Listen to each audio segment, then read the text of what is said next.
প্রিয় শিক্ষার্থীরা, আশা করি তোমরা সবাই ভালো আছো এবং বাসায় নিরাপদে অবস্থান করতেছো। আজকে তোমাদের সাথে আবারও অনলাইন ক্লাসে হাজির হলাম। বর্ণমালা আদর্শ উচ্চ বিদ্যালয় ও কলেজ কর্তৃক অনলাইন ক্লাসে তোমাদেরকে আমি নীলরতন মণ্ডল, সহকারী শিক্ষক হিসাব বিজ্ঞান, স্বাগত জানাই, তার সাথে শুভেচ্ছাও জানাই। আজকে দশম শ্রেণীর হিসাব বিজ্ঞান বিষয় আলোচনা করব। আর তোমরা জানো যে এইখানে আমাদের হিসাব বিজ্ঞানে ক বিভাগ যেটা বাধ্যতামূলক থাকে আর্থিক বিবরণী, সেইখান থেকে আমরা শুরু করব। পিছনেও কতগুলো এই বিষয়ে আমরা আলোচনা করেছিলাম, তোমাদের বুঝতে কষ্ট হইলে বা অসুবিধা হলে সেই ক্লাসগুলো একটু দেখে নিতে পারো শিক্ষার্থীরা। তাহলে আজকে আমরা আবার আর্থিক বিবরণী থেকে শুরু করি। দেখো, একটা রেওয়ামিল দেওয়া আছে শেষ তারিখে, বছরে 31 ডিসেম্বর 2021 সালের। তা রেওয়ামিলটা দেওয়া আছে কি, দেখো, প্রারম্ভিক মজুদ পণ্য 30,000। আমরা এভাবে কিন্তু কর্মিক নং দিতে পারি,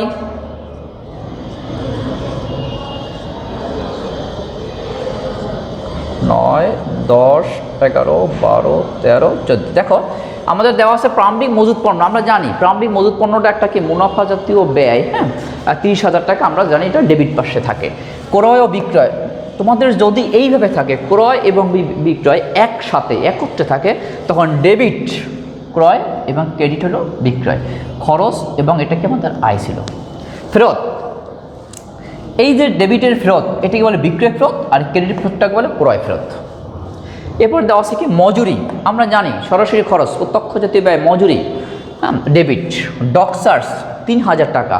এই ডক চার্জের বিকল্প একটা নাম, সেটা হচ্ছে কি আমাদের বন্দর চার্জ, সেটাকেও আমরা বলতে পারি। তো দেখো আমাদের ডক চার্জ হলে এটা আমদানি শুল্ক। শুল্ক দুই প্রকার, একটা ছিল আমদানি শুল্ক আর একটা ছিল রপ্তানি শুল্ক। আমরা আমদানি শুল্কটা সরাসরি খরচ, যেটাকে আমরা প্রত্যক্ষ খরচ হিসেবে বিবেচনা করি। ডেবিট বেতন 10 মাস। এখানে দেখো এই সমন্বয়, কিন্তু এটা একটা সমন্বয় যুক্ত, আমরা নিচে কিন্তু নাই, এখানে দেওয়া আছে। তার মানে 12 মাসে 1 বছর। 12 মাসের নিচে যদি কখনো থাকে তাই সেটাকে মনে করবে বকেয়া, আর উপরে যদি থাকে 13, 14 যদি থাকে 12 মাসের বেশি, সেটাকে আমরা বলবো অগ্রিম। তাহলে 10 মাস 2 মাসের দেওয়া নাই, এটা আমরা জানি কি বকেয়া আছে। ভাড়া 14 মাস, তার মানে কি 12 মাসের বেশি 2 মাস, এটা আমাদের অগ্রিম। আমরা ভাড়াটা পরিশোধ করছিলাম কিন্তু 2 মাস বেশি দিয়ে ফেলছিলাম। কমিশন, একটা ছিল ডেবিট, যেটাকে বলি আমরা প্রদত্ত কমিশন, আর ক্রেডিটটা বলে প্রাপ্ত কমিশন। অর্থাৎ এটা আমরা পেয়েছি, আয় হয়েছিল, আর এটা আমরা দিতে হয়েছিল, হ্যাঁ। এরপর দেখো দেনাদার ও পাওনাদার, এটা আমাদের একটা চলতি সম্পদ, একটা চলতি দায় ছিল। 40,000 টাকা ডেবিট দেনাদার, আর 20,000 টাকা ক্রেডিট ছিল পাওনাদার, যেটাকে আমরা চলতি দায় হিসেবে বিবেচনা করি। আসবাবপত্র আমরা জানি স্থায়ী সম্পদ ডেবিট। স্থায়ী সম্পদের মধ্যে আমরা ভাগগুলো জানছিলাম, স্পর্শনীয় স্থায়ী সম্পদ, আর একটা ছিল অস্পর্শনীয় স্থায়ী সম্পদ। আর মনে রাখবে স্পর্শনীয় স্থায়ী সম্পদের অবচয়, ডেপ্রিসিয়েশন যেটাকে বলি, অবচয় হয়। অবচয় বলতে আমরা বুঝি মূল্য হ্রাসজনিত ক্ষতি। ক্রয় মূল্যের উপর প্রতি বছর যে টাকাটা কমে যাবে সেটাকে আমরা অবচয় হিসেবে ধরে থাকি বা বিবেচনা করি। আর অস্পর্শনীয় স্থায়ী সম্পদে আমরা অবচয় ধরি না, সেটাকে আমরা অবলোপন ধরি। এরপর আছে কি আমাদের উত্তোলন ও মূলধন, দুটো আমাদের মালিকানা সত্ত্ব। একটা ছিল আমাদের উত্তোলন ডেবিট, আর মূলধনটা কি ক্রেডিট, হ্যাঁ। নগদ তহবিল, এটা কি আমাদের হাতে যেটা থাকে চলতি সম্পদ বোঝায়, ডেবিট 15,000 টাকা। ব্যাংক ওডি, আমরা আগে জানি এটার বাংলা অর্থ হয়েছে, আমরা আর যদি পুরো নাম হয়েছে ব্যাংক ওভারড্রাফট, ব্যাংক ওডি তার মানে কি ব্যাংক জমাতিরিক্ত, বাংলা অর্থ হচ্ছে ব্যাংক জমাতিরিক্ত। অর্থাৎ আমার এটাকে বলে কি চলতি দায় বলা হয়, যেটা 15,000 ক্রেডিট পাশে থাকে। দেখো শিক্ষার্থীরা, তাহলে আমাদের টোটাল রেওয়ামিলের যোগফল 2,10,000। ডেবিটও 2,10,000, ক্রেডিটও 2,10,000। এখন এই রেওয়ামিলের পরে আমরা জানি নির্দিষ্ট সময় শেষে রেওয়ামিল কি হয়, সম্পদ এবং কতগুলো হিসাবের তালিকা। এরপর তার সাথে কতগুলো সমন্বয় যুক্ত হয়। সমন্বয় কি কোনো কারণে রেওয়ামিলের মধ্যে এই ট্রানজ্যাকশন অর্থাৎ এই লেনদেনগুলো অন্তর্ভুক্ত হয় নাই, সেগুলো কি আমরা আলাদা রাখি, সমন্বয়ে যুক্ত হিসাবে বিবেচনা করি। দেখো তার সমন্বয় কি আছে, সমাপনী মজুদ পণ্য 20,000 টাকা, অর্থাৎ ওই বছর শেষে তাই সে যতটুকু ক্রয় করছে বিক্রি প্রারম্ভিক মজুদ ছিল, সেখান থেকে বিক্রি করার পরে এই 20,000 টাকার উদ্বৃত্ত আছে, এটাকে বলা হয়েছে কি সমাপনী মজুদ পণ্য। পরবর্তী বছরে এটা কিন্তু প্রারম্ভিক মজুদ পণ্য হয়ে যাবে। অর্থাৎ ধারে পণ্য বিক্রয় 20,000 টাকা, তার মানে কি ধারে বাকিতে পণ্য বিক্রি করছে, সেই টাকাটা আমরা এখনও পাই নেই, তার মানে দেনাদার সাথে বৃদ্ধি পায় এবং বিক্রয় বৃদ্ধি পায়। দেনাদারের কাছ থেকে 3000 টাকা আদায়যোগ্য নয় কোনো কারণে। দেনাদার আমরা যারা বাকিতে বিক্রি করেছিলাম কোনো কারণে সেখান থেকে 3000 টাকা আমরা পাই নাই বা পাবো না, সেটাকে বলছেন কি অনাদায়ী দেনা, যেটাকে বলা হয় অনাদায়ী দেনা, আদায়যোগ্য নয়। অথবা আরেকটা নাম হচ্ছে কুঋণ, হ্যাঁ, যেটাকে আমরা পাবো না, পেতেও পারি নাও পেতে পারি, ভবিষ্যতের কথা। আসবাবপত্রের উপর 5% অবচয় ধার্য করতে হবে। একটু আগে আমরা যেটা বলছিলাম যে স্থায়ী সম্পদের উপর অবচয় ধার্য করা হয়, হ্যাঁ, অর্থাৎ স্থায়ী সম্পত্তি বলতে আরও বোঝায় অস্পর্শনীয় স্থায়ী সম্পত্তি আর স্পর্শনীয় স্থায়ী সম্পত্তি। স্পর্শনীয় স্থায়ী সম্পত্তির উপর অবচয় হয়, এখানে আমাকে নির্দিষ্ট পরিমাণ দেওয়া আছে আসবাবপত্রের উপর, অর্থাৎ এটার উপরে আমাদের অবচয়টা ধরতে হবে। আমরা করণীয় কী কী করবো, রিকোয়ারমেন্ট কী কী দেখো করতে হবে। আমাদের প্রকৃত দেনাদারের পরিমাণ নির্ণয়, প্রকৃত বা নিট, হ্যাঁ, দেনাদারের পরিমাণ নির্ণয় করতে হবে। মোট মুনাফা বা ক্ষতির পরিমাণ নির্ণয়, নিট মুনাফা বা ক্ষতির পরিমাণ নির্ণয়। শিক্ষার্থীরা আমরা আগে বলছিলাম আর্থিক বিবরণীর পার্ট ছিল কয়টা, এখানে আমাদের ছিল একটা ছিল বিশদ বিবরণী, হ্যাঁ, তা বিশদ বিবরণীর দুইটা অংশ, একটা ছিল মোট মুনাফা, একটা ছিল নিট মুনাফা। আজকে আমরা সেই বিশদ বিবরণীর দুইটা অংশই করব, একটা মোট মুনাফা আর একটা আমরা নিট মুনাফা। আর যেটা অংশ আছে মালিকানা সত্ত্ব বিবরণী, যেটা আছে আর্থিক অবস্থার বিবরণী, সেটা আমরা করতেছি না, আমরা করতেছি মোট মুনাফা এবং নিট মুনাফা, অর্থাৎ বিশদ বিবরণীর দুইটা অংশের আলাদা আলাদাভাবে আমরা করি। তাই দেখি আমরা ক নাম্বার না, কতে কি বলা হয়েছিল প্রকৃত দেনাদার পরিমাণ না, দেখো শিক্ষার্থী ক প্রকৃত বা নিট, কথাটা ছিল প্রকৃত বা নিট, হ্যাঁ, প্রকৃত দেনাদারের পরিমাণ নির্ণয় অথবা নিট দেনাদারের পরিমাণ। তাহলে আমরা আমাদের দেনাদার আছে কত দেখি, আমার দেনাদার আছে 40,000 টাকা, আমাদের দেনাদার আছে কত 40,000 টাকা। আমরা যদি একটু ঘর আঁকিভাবে আঁকতে পারি, আমরা লিখতে পারি বিবরণ টাকা টাকা। শিক্ষার্থীরা আর্থিক বিবরণী আমরা বছর শেষে নির্দিষ্ট সময় শেষে কিন্তু এই আর্থিক বিবরণীটি করা হয়, সেটাও কিন্তু মনে রাখতে হবে। তার দেনাদার আছে কত আমাদের 40,000 টাকা, দেনাদার আমাদের আছে 40,000 টাকা। এখন আমরা দেখব দেনাদার সাথে কিছু বৃদ্ধি পেয়েছে কিনা, হ্যাঁ বৃদ্ধি পেয়েছে। কোনটা বৃদ্ধি পেয়েছে দেখো, এই যে বাকিতে বিক্রয়, অলিখিত বিক্রয় যেটা বলি, আমাদের জাবেদা যদি আমরা যাই তখন কি হয় দেনাদার ডেবিট বিক্রয় ক্রেডিট, তখন আমাদের কি হয় যোগ, এটা দেনাদারটা বেড়ে গেল আমাদের কত হলো ধারে বিক্রয় বা অলিখিত বিক্রয়, যেটাই আমরা লিখতে পারি অলিখিত বিক্রয়। দেখো তাহলে কত হলো অলিখিত বিক্রয় আমাদের 20,000 টাকা হইলো না, 20,000 টাকা হইলো। তা টোটাল দেনাদার কত হইলো আমাদের 60,000 টাকা, টোটাল দেনাদার কত হইলো আমাদের 60,000 টাকা। দেখো শিক্ষার্থীরা এখন আমরা যাই, সেখান থেকে কোনো দেনাদার আমাদের টাকা দিবে কি দিবে না সেটার উপর নির্ভর করে আমাদের নিট দেনাদারটা হবে। যেরকম 3,000 টাকা দেনাদার কাছ থেকে আদায়যোগ্য নয়, মানে আমরা পাচ্ছি না, হ্যাঁ, অনাদায়ী দেনা ডেবিট দেনাদার ক্রেডিট যদি আমরা এটা জাবেদা করি, অথবা কুঋণ ডেবিট দেনাদার ক্রেডিট, তা আমরা দিতে পারি বাদ। এটাকে বলা হয়, মনে রাখবে যে এই রেওয়ামিলের মধ্যে যদি কোনো কুঋণ থাকতো বা অনাদায়ী দেনা থাকতো সেটা আমাদের এবছর হইতো, আর এইটাকে বলা হয় নতুন কুঋণ। তা আমরা লিখতে পারি বাদ নতুন কুঋণ, হ্যাঁ, নতুন কুঋণ। নতুন কুঋণ কত ছিল আমাদের 3,000 টাকা, 57,000 টাকা। হ্যাঁ শিক্ষার্থীরা দেখো আমাদের ক নম্বর আমাদের শেষ হয়ে গেল, কত পেলাম আমরা 57,000 টাকা পেয়েছি ক নম্বরে না।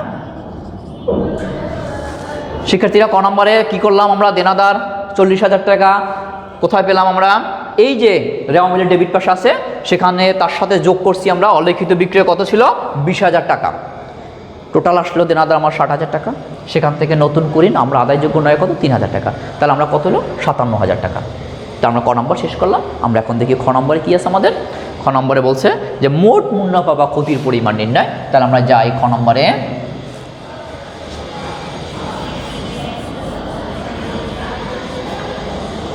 মোট মুনাফা বা ক্ষতির পরিমাণ নির্ণয়। খ নম্বরে মোট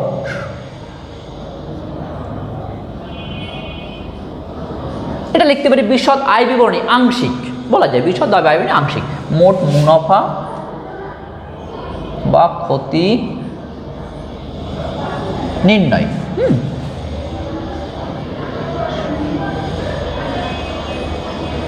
ডিসেম্বর 2019 সালের ছিল আমাদের। এখন আমরা দেখি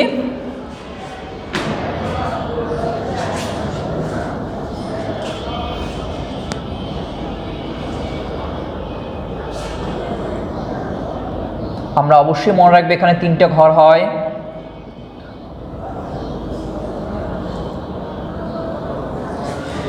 বিবরণ টাকা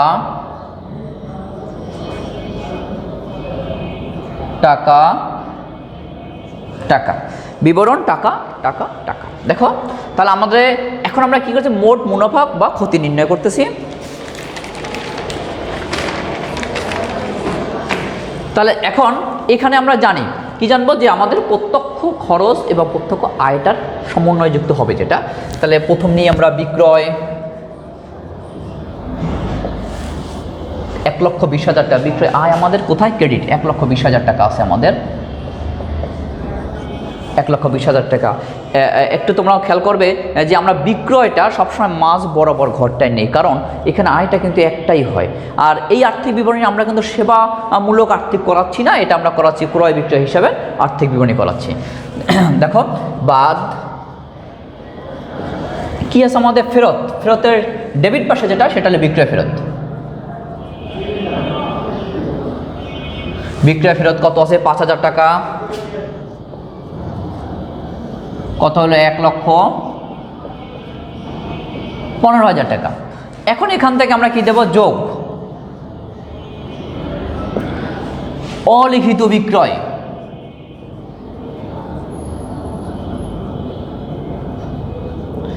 অলিখিত বিক্রয় কোনটা শিক্ষার্থী, ধারে বিক্রয় 20,000 টাকা।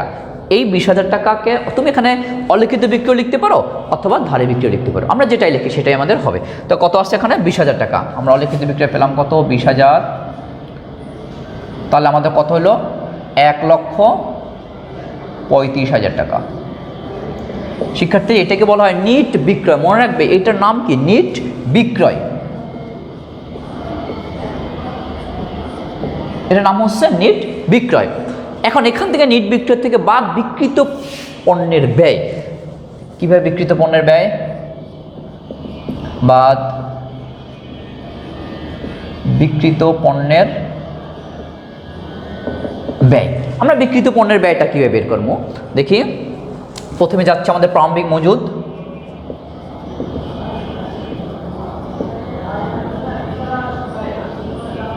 প্রারম্ভিক মজুদ পণ্য আছে 30,000 টাকা।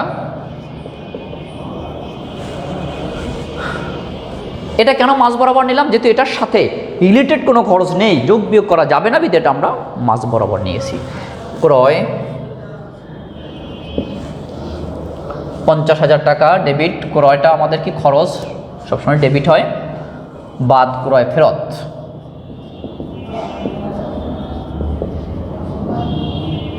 ক্রয় ফেরত ছিল ক্রেডিট 10,000 টাকা। দেখো এটার সাথে আমাদের সমন্বয় কোনো কিছুই নেই, তো আমাদের 40,000 টাকা হলো। এরপর কি আছে আমাদের মজুরি, 5,000 টাকা।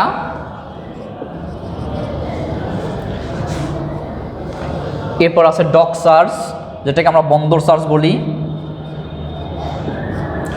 Doc charge 3,000। আমদানি শুল্ক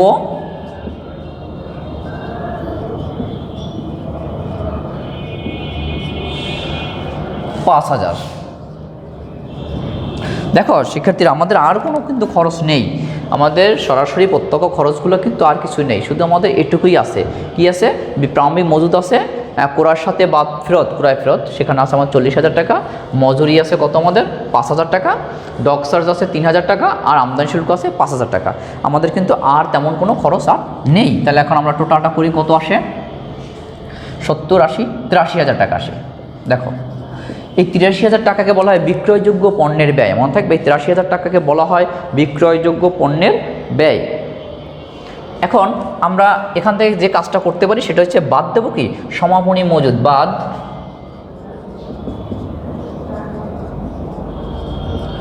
সমাপনী মজুদ। সমাপনী মজুদ পণ্য কত আছে আমাদের, 20,000 টাকা আছে। কত থাকে তাহলে আমাদের, দিলে 63,000 টাকা থাকে।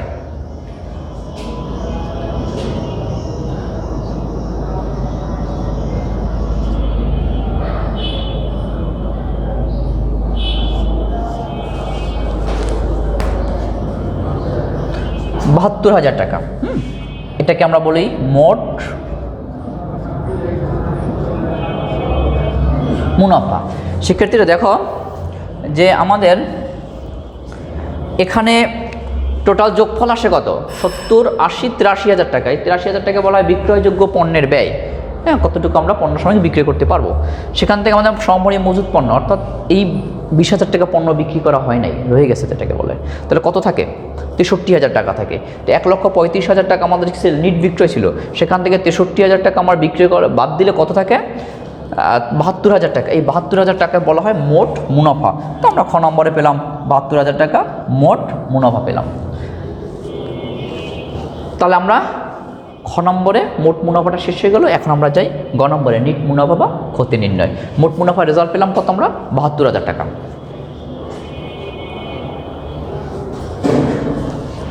দেখো শিক্ষার্থী, আমরা খ নম্বরে একটু যাচ্ছি।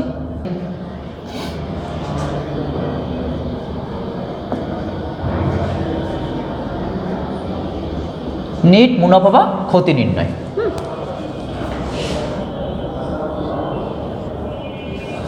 আমাদের আগে মোট মুনাফা কত ছিল? 72,000 টাকা।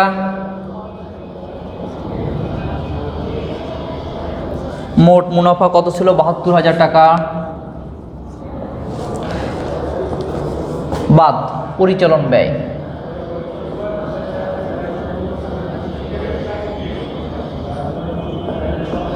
পরিচালন ব্যয়ের মধ্যে কি আছে দেখি আমাদের। আগে আমরা কি কি নিয়েছি সেগুলো টিক দিই, এটা গেল, এটা গেল, এটা এগুলো শেষ। এখন আমাদের এখানে কি আছে? বেতন আছে। শিক্ষার্থীরা বেতন আছে 10 মাস, মানে 10,000 টাকা। দেখো 10 মাসে 10,000 টাকা হয়, তাহলে আমরা এইভাবে করতে পারি না যে বকেয়াটা কি যোগ বকেয়া, এটা কীভাবে বের করব? এটা বের করব যোগ বকেয়া। এই 10,000 টাকারে আমরা 10 দিয়ে ভাগ 2 দিয়ে গুণ করবো, তাহলে আমাদের কত আসে? 2,000 টাকা আসে। এই 12,000 টাকা আমার পেয়ে গেলাম আমরা। ভাড়া দেওয়া আছে কত? 14,000 টাকা। দেখো শিক্ষার্থীরা 14,000 টাকা ভাড়া আছে দেওয়া আমাদের। এখানে 12 মাসের বেশি, 2 মাস বেশি আছে, মানে অগ্রিম বাদ অগ্রিম। এটা কীভাবে বের করবো? এই যে আমরা 14,000 টাকা কত আছে দেখি। 14,000 টাকারে আমরা 14 দিয়ে ভাগ 2 দিয়ে গুণ করব, তাহলে আমাদের এখানে আসে কত? 2,000 টাকা। এটাও আমাদের 12,000 টাকা আসে। গেল আমাদের বেতন, ভাড়া, কমিশন। ডেবিট পাশে যেটা আসছে, যেটা প্রদত্ত কমিশন বলা হয়। প্রদত্ত কমিশন 3,000 টাকা কমিশন নিলাম আমরা, এইটাই প্রদত্ত কমিশন নিলাম। এখন এই দেনাদারের কাছ থেকে 3,000 টাকা আদায়যোগ্য নয়, যেটাকে বলা হয়েছে নতুন কুঋণ।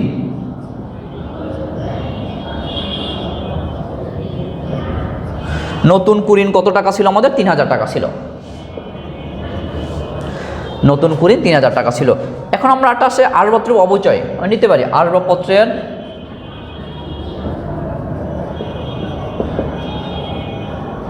অবচয়। আসবাবপত্র কত আছে আমাদের? 20,000 টাকা। তার 5% দিলে 1,000 টাকা আসে। দেখি আমাদের আর কিছু কোনো খরচ আছে কি না। আমরা কি নিলাম? বেতন নিলাম। দেখো শিক্ষার্থী, আমরা বেতন নিলাম, ভাড়া নিলাম, প্রদত্ত কমিশন নিলাম, আর কি আমাদের দেনাদারের কাছ থেকে যেটা আদায়যোগ্য নয় না, 3,000 টাকা নতুন কুঋণ নিলাম, আর আসবাবপত্র অবচয় নিলাম আমাদের। তো এখন দেখি আমরা কত যোগফল আসে, বা 24 আর 30, 31,000 টাকা আমাদের এখানে আসে। 72 থেকে 31 বিয়োগ করলে 1 আর 4, 41,000 টাকা আমাদের থাকে। এই 41,000 টাকাটাকে বলা হয় পরিচালন মুনাফা। শিক্ষার্থীরা তোমরা একটু খেয়াল করবা যে যদি পরীক্ষার সময় আসে কখনো পরিচালন মুনাফা বা ক্ষতি নির্ণয় করতে হবে, তো এইখানে কিন্তু আমাদের শেষ করতে হবে, পরে কিন্তু আমরা যেতে পারবো না। যখন নিট মুনাফা বা ক্ষতি চাইছে তখন কিন্তু আমরা দেখতে হবে যে অন্যান্য কোনো আয় ব্যয় আছে কি না। তো দেখি আসে আমাদের এই যে কমিশনের যেটা কি ছিল 5,000 টাকা ছিল ক্রেডিট পাশে, এটাকে বলে অন্যান্য আয়। তো আমরা নিতে পারি যোগ অন্যান্য আয়। অন্যান্য আয়ের মধ্যে নিতে পারি প্রাপ্ত কমিশন 5,000 টাকা।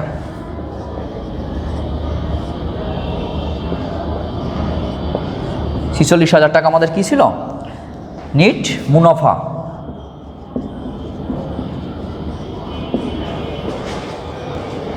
তাহলে এখন আমরা জানি 46,000 টাকা আমাদের নিট মুনাফা হয়েছে। দেখো শিক্ষার্থীরা, তো আমরা দেখলাম কি যে মোট মুনাফার থেকে পরিচালন ব্যয়গুলো বাদ দিলাম। বাদ দেওয়ার পর কী হলো, আমাদের পরিচালন ব্যয়ের মধ্যে ছিল বেতন 10 মাস দেওয়া আছে আর 2 মাসেরটা আমাদের বের করতে হয়েছে। তার 10 আর 2,000 12,000 টাকা। 2,000 টাকা ছিল কি আমরা বকেয়া। ভাড়া ছিল 14,000, যেহেতু 14 মাস 2 মাস বেশি আছে, 14 দিয়ে ভাগ 2 দিয়ে গুণ করছি আমরা, অগ্রিম বের হয়ে গেছে। 2,000টা 12,000 টাকা থাকে। কমিশনের ডেবিট পাশে যেটাকে বলে প্রদত্ত কমিশন 3,000 টাকা। নতুন কুড়িন দেনাদারের কাছ থেকে আদায়যোগ্য নয় 3,000 টাকা, সেটাকে বলে নতুন কুড়িন, 3,000 টাকা নিলাম। আসবাবপত্র অবচয়, আসবাবপত্র কত আছে আমাদের? 20,000 টাকার 5% 5 দিন 1,000 টাকা। তাহলে এখন টোটাল আসে আমাদের কত? 31,000 টাকা। তো 72,000 থেকে 31,000 টাকা বাদ দিলে আমাদের 41,000 টাকা থাকে। এটাই বলে পরিচালন মুনাফা। মনে রাখবে, আগে আমরা বলেছিলাম যদি কখনো প্রশ্নে পরিচালন মুনাফা বা ক্ষতি থাকে তাহলে এখানেই কিন্তু করতে হবে, এর নিচে আর আমরা যেতে পারবো না। আর যদি আমাদের অন্যান্য আয় ব্যয় না থাকতো তাহলে কিন্তু এই পরিচালন মুনাফা না লিখে সরাসরি এটাকে আমরা নিট মুনাফা লিখতাম। এরপর কি আছে আমরা দেখি অন্য কিছু আছে কিনা। হ্যাঁ আছে, কমিশনের ক্রেডিট পাশে যেটা আছে প্রাপ্ত কমিশন, যেটা আমরা বললাম অন্যান্য আয়। তো অন্যান্য আয়ের মধ্যে প্রাপ্ত কমিশন 500 টাকা, যোগ করলে আসে কত? 46,000 টাকা। এই 46,000 টাকায় কি আমাদের নিট মুনাফা। তো শিক্ষার্থীরা, আজকে আমরা একটা পরিপূর্ণ অঙ্ক দেখলাম, যেখানে আমরা প্রকৃত ক নম্বর প্রকৃত দেনাদারের পরিমাণ 57,000 টাকা পেলাম, খ নম্বর মোট মুনাফা 72,000 টাকা এবং গ নম্বরে যেটা পেলাম নিট মুনাফা ক্ষতি 46,000 টাকা। আশা করি তোমরা ক্লাসটা খুব মনোযোগ সহকারে দেখবে এবং বোঝার চেষ্টা করবে। পরবর্তী ক্লাসে তোমাদের আবার নতুন কোনো অধ্যায় নিয়ে আমরা আলোচনা করব। সবাই ভালো থাকো, সুস্থ থাকো, সবাইকে আবারও ধন্যবাদ।